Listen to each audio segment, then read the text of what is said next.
Hi friends, அஸ்ஸலாமு அலைக்கும். Welcome back to Risha kitchen. எல்லாருக்கும் ரமலான் முபாரக். நான் இன்றைக்கி இஃப்தார் டைமில் செய்யக்கூடிய கட்லெட்டும் பப்பாயா மில்க் ஷேக்கையும் தான் இன்றைக்கு உங்களோட ஷேர் பண்ண போகிறேன். வாங்க அதை எப்படி செய்கிறேன்னு பார்ப்போம். முதல்ல கிழங்குல உப்பை சேர்த்து நல்லா மசிச்சுறதுக்கு ஏழுமான மாதிரி நல்லா அவிச்செடுத்துக்கொள்ளணும். அடுத்ததாக கட்லெட்டுக்கு தேவையான அவியலை செஞ்சு கொள்ளுவோம். அதுக்கு நான் வெங்காயத்தை நல்லா சின்னதாக கட் பண்ணி எடுத்துக்கொள்ளுங்க. நான் இந்த ஸ்லைசரை தான் யூஸ் பண்ணிக்கிறேன். இதில் நல்லா ஈஸியாக ஸ்லைஸ் பண்ணி கொள்ளிடும்.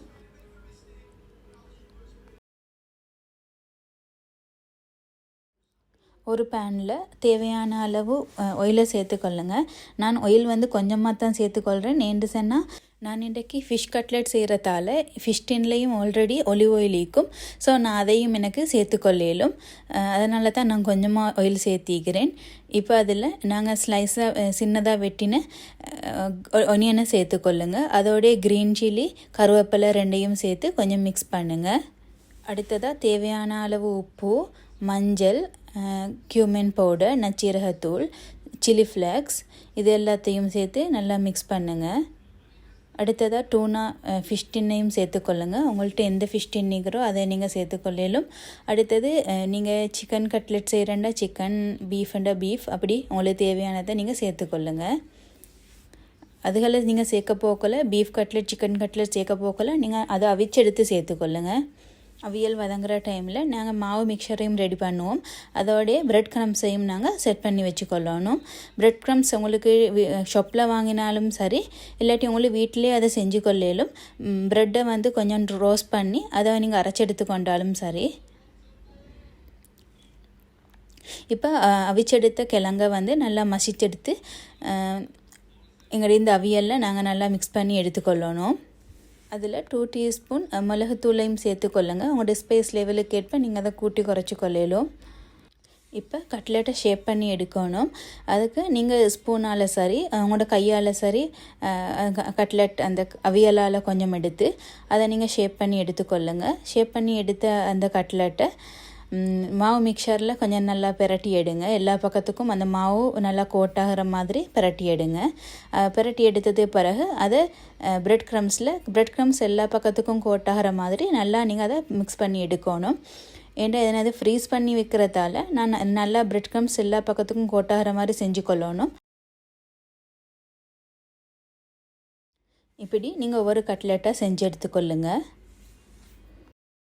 நான் கட்லெட்ஸை கொஞ்சம் கூடவா செஞ்சு ஃப்ரீஸ் பண்ணுற ஐடியாவால் தான் நான் கூடவா எல்லா மெஷர்மெண்ட்டும் எடுத்திக்கிறேன். நீங்கள் உங்களுக்கு தேவையான மாதிரி கிழங்கு, வெங்காயம் உங்களுக்கு தேவையான மாதிரி எடுத்துக்கொள்ளுங்க.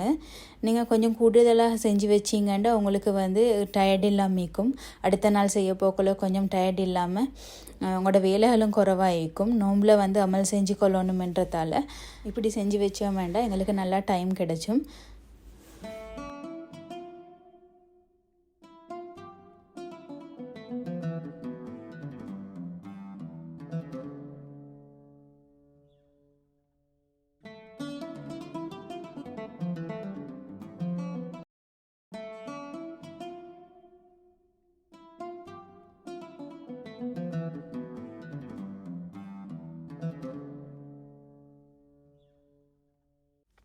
இப்போ கட்லெட் எல்லாத்தையும் செஞ்சு முடிஞ்சதுக்கு பிறகு ஒரு ட்ரேயில் ஒன்று படாத மாதிரி நீங்கள் அதை ஒரு ட்ரேயில் வச்சு அதை ஃப்ரீஸ் பண்ணி எடுத்துக்கொள்ளுங்க. ஒரு 3 hours 4 hours நீங்கள் அதை ஃப்ரீஸ் பண்ணி எடுத்து உங்களுக்கு கண்டெய்னரில் அதை நீங்கள் அடுக்கி வச்சு கொள்ளையிலும்.